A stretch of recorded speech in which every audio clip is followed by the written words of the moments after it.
notre envoyé spécial Cyril Payen. Bonjour Cyril. Bangui, ville morte ce mercredi, très sécurisée également.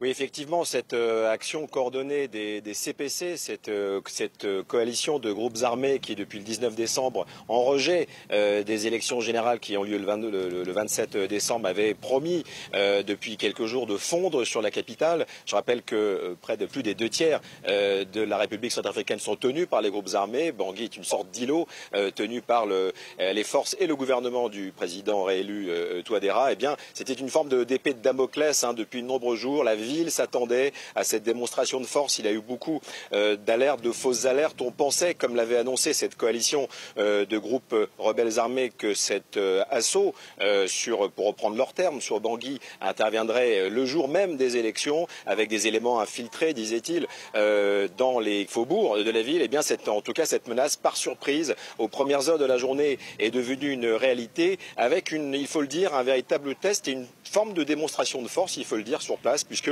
des dizaines de groupes armés sur un axe très stratégique d'accès à Bangui, le nord et le ouest, ont attaqué, comme vous le disiez, les forces en présence. Alors il y a déjà, on le sait, des victimes, pas de bilan évidemment définitif à ce stade, beaucoup de volatilité, notamment dans les informations qui peuvent circuler ici à Bangui, mais on sait qu'il y a eu déjà des victimes et des combats assez violents, notamment donc dans le nord et l'ouest, qui ont impliqué évidemment les forces armées de Centrafrique, mais également les renforts des forces spéciales rwandaises qui, eux, en surcroît de la force rwandaise déployée au sein de l'ONU, la MINUSCA, 13 000 hommes déployés en Centrafrique, eh bien, ont un protocole d'engagement bilatéral qui leur permet de riposter assez vite. Il y avait également, eh bien, les forces russes qu'on a beaucoup vues, je peux vous le dire, tout au long de la matinée, voler notamment en hélicoptère à très très basse altitude. Les hélicoptères sont à extrêmement basse altitude pour éviter les attaques de lance-roquettes notamment. Et donc une situation très très volatile, et on rapporte à l'instant, sans pouvoir le confirmer,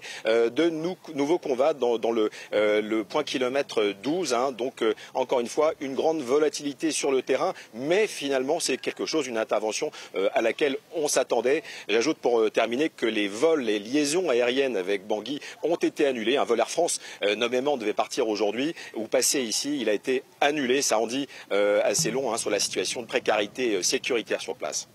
Et Cyril, depuis décembre, les groupes rebelles se font de plus en plus menaçants.